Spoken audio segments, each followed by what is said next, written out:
আজকে আমি আপনাদেরকে কচুর বড়ার জন্য কচু কিভাবে ফোলা হয় দেখাবো। দেখেন, আমি যেভাবে মাঝখানটা কেটে নিলাম, কাটার পরে যেভাবে সোজা করে প্রথমে এক সাইডে সোজা করে যেভাবে সোজা করে ফেলতে হবে। প্রথম পলাটা সোজা রাখতে হবে,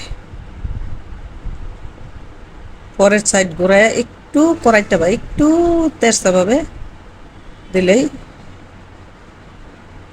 কচুর বড়া হয়ে যায়।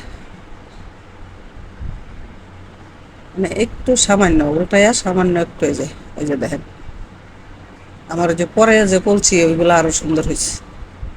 তো প্রথমবার বলছি, অনেকদিন পরে দেখেন এটা